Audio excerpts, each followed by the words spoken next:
ان 70 صحابہ کو اپنے ساتھ لے کر کے جاتے ہیں اور راستے میں غداری کر کے فراڈ کر کے ان 70 صحابہ کو شہید کر ڈالتے ہیں، قتل کر ڈالتے ہیں۔ اللہ کے پیارے نبی کو اتنی تکلیف ہوتی ہے، 1 مہینہ کنٹینیو آپ نماز میں قنوت نازلہ پڑھتے ہیں۔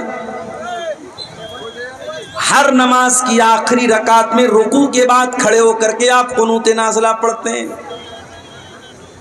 اور قنوت نازلہ میں آپ ان کافروں کا نام لے کر کے، ان کے قبیلوں کا نام لے کر کے بد دعا کرتے ہیں۔ او لوگوں، تمہاری نظر میں قرآن کے حافظ کی اہمیت ہو یا نہ ہو، میرے نبی کی نظر میں قرآن کے حافظ کی اور قرآن کے عالم کی اور قرآن کے قاری کی اہمیت دیکھو کہ قرآن کے قاریوں کے قتل پر اللہ کے نبی کو اتنا غصہ آیا، آپ 1 مہینے تک قنوت نازلہ میں ان کے قاتلوں پر بد دعا کرتے رہے۔ تو قرآن کا حافظ اور قرآن کا عالم بہت اونچا مقام ہے اس کا، اور میں مبارکباد دیتا ہوں ان 5 بچوں کو، ان کے خوش نصیب ماں باپ کو، جس دور میں دنیا نوکری کی طرف بھاگ رہی ہے، دنیا کے علوم اور ڈگری کی طرف بھاگ رہی ہے، آپ نے اپنے بچے کو ایک مدرسے میں بھیجا۔ اور میں یہ بھی جانتا ہوں سیمانچل کے اکثر مدرسے جاگیر سے چلتے ہیں، یہ بچے اپنے گھر کے عزت دار گھر کے بچے ہیں، لیکن جاگیر کی شکل میں یہ کسی کے دروازے پر جا کر کے ٹفن لے کر کے کھانا لاتے ہیں، اپنی عزت نفس کو بار بار کچلتے ہیں، صرف اس لیے کہ یہ قرآن پڑھنے آئے ہیں، ان کا مقصد قرآن سیکھنا ہے، قرآن یاد کرنا ہے۔ اور آج اللہ کے فضل و کرم سے ان کے ہاتھ پر مولانا توحید صاحب نے، میں نے اور دوسرے لوگوں نے دستار باندھی ہے، جو اس بات کی پہچان ہے کہ آج کے بعد سماج میں یہ حافظ جی کے نام سے یاد کیے جائیں گے، یہ حافظ قرآن کے نام سے یاد کیے جائیں گے۔ میں اپنے ان بچوں سے ایک بات کہنا چاہتا ہوں، اسی سماج میں ہم نے ایسے بھی بچوں کو دیکھا ہے جو قرآن کے حافظ تو بن گئے، لیکن کچھ دنوں کے بعد غلط سنگت میں پڑ گئے، غلط راستے پہ چلے گئے، قرآن جتنا یاد تھا وہ بھلا بھی دیا، اور ان کے کیریکٹر اور ان کے کردار سے کہیں سے بھی یہ پرتیت نہیں ہوتا، یہ نہیں جھلکتا، یہ نظر نہیں آتا کہ قرآن کے حافظ۔ اے مدرسہ دار القرآن سے حفظ کرنے والے میرے پیارے بچوں، تم سماج میں جب اپنے نام کے ساتھ حافظ کا ٹائٹل لے کر کے جا رہے ہو، اس ٹائٹل کی حفاظت کرنا۔ دنیا تمہاری حرکتوں کو دیکھنے کے بعد جسٹیفائی کرے گی، طے کرے گی کہ حافظ لوگ کیسے ہوتے ہیں۔ مارکیٹ سے تم گزرو گے، تمہارے سامنے بہت سارے غلط مناظر بھی آئیں گے، گندی چیزیں بھی تمہارے سامنے آفر کی جائیں گی، دیکھنے کو تمہیں اکسایا جائے گا، تمہیں آکرشت کیا جائے گا، لیکن تمہارے سینے میں اللہ کا قرآن ہے، اس قرآن کی قدر کرتے رہنا، اور ان نامناسب چیزوں سے، ان گندی چیزوں سے، ان ولگر چیزوں سے ہمیشہ اپنے آپ کو بچا کے رکھنا، اور اس قرآن کی حفاظت کرتے رہنا میرے بچوں۔ اس لیے کہ اللہ کے پیارے نبی کیا فرماتے ہیں، تعاہدوا ھذا القرآن، اس قرآن کو اچھی طریقے سے یاد رکھو، فَإِنَّهُ أَشَدُّ تَفَلُّتًا مِّنَ الْإِبِلِ فِي عُقُلِهَا، جس طریقے سے اونٹ کو اگر کسی کھونٹے میں باندھ دیا جائے تو اونٹ جس طریقے سے بھاگنے کی کوشش کرتا ہے، قرآن کریم بھی آپ کے سینے سے نکلنے کی کوشش کرے گا۔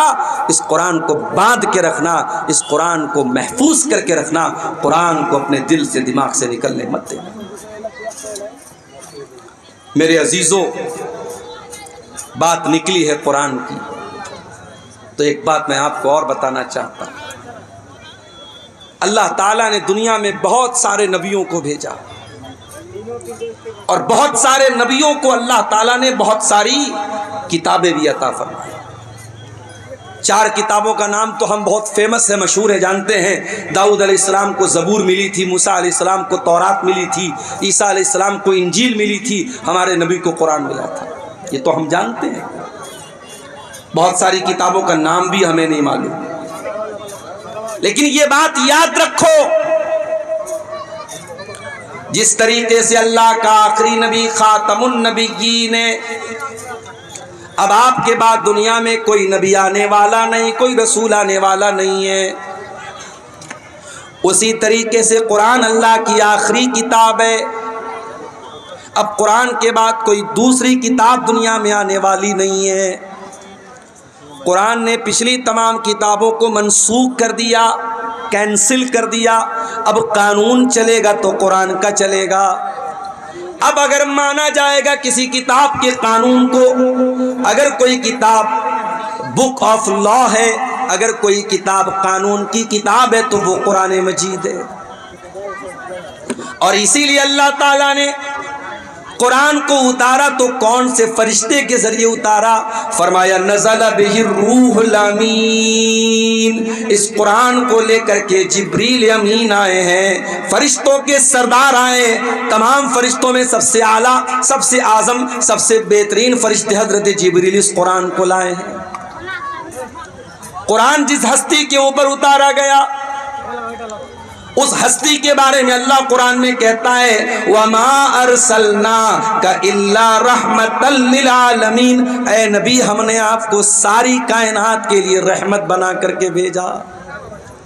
قرآن کا اتارنے والا کون؟ رب العالمین۔ قرآن کو لے کر کے آنے والا فرشتہ کون؟ روح الامین۔ اور قرآن جس ہستی پر اترا، اس ہستی، وہ ہستی کون؟ رحمت للعالمین۔ قرآن جس مہینے میں نازل ہوا، وہ مہینہ بھی سارے مہینوں میں سب سے زیادہ برکت والا۔ یہ میری ہی تقریر کے دوران مائک کو جو ہے گڑبڑ ہونا تھا، بار بار یہ چھوڑ رہا ہے، پکڑ رہا ہے۔ کہاں ہے بھیا مائک والے؟ پیسہ ویسا نہیں ملے گا آپ کو، بے فکر رہیے آپ۔ شہر رمضان الذی انزل فیہ القرآن، قرآن کریم کون سے مہینے میں اترا؟ رمضان میں اترا۔ سارے مہینوں میں سب سے زیادہ برکت والا مہینہ رمضان کا۔ آج ایک صاحب مسئلہ پوچھنے لگے، 15-16 سال پہلے 15-16 سال پہلے کسی آدمی نے رمضان کے روزے کی حالت میں اپنی بیوی کے ساتھ صحبت کر لیا، غلطی کا احساس ہوا، اب وہ انسان کفارہ ادا کرنا چاہتا ہے۔ میرے پاس مسئلہ آیا، مولوی صاحب کفارہ کیا ہے؟ میں نے کہا 60 دن کنٹینیو روزہ رکھنا ہے، ایک دن کی بھی گیپنگ نہیں۔ ایک روزہ اگر آپ نے خراب کیا تو آپ کو 60 روزہ رکھنا ہے کنٹینیو، اور اگر 60 روزے کی طاقت نہیں ہے تو 60 مسکین کو کھانا کھلانا ہے۔ یہ رمضان کے روزے کی اہمیت، اور رمضان کے روزے میں اگر کوئی یہ غلط کام کر دیتا ہے تو اس کی اتنی بڑی سزا ہے۔ تو قرآن اترا ہے رمضان کے مہینے، پھر رمضان کے آخری عشرے کی کسی ایک رات میں قرآن اترا ہے۔ وہ رات بھی تمام راتوں میں سب سے افضل ہے۔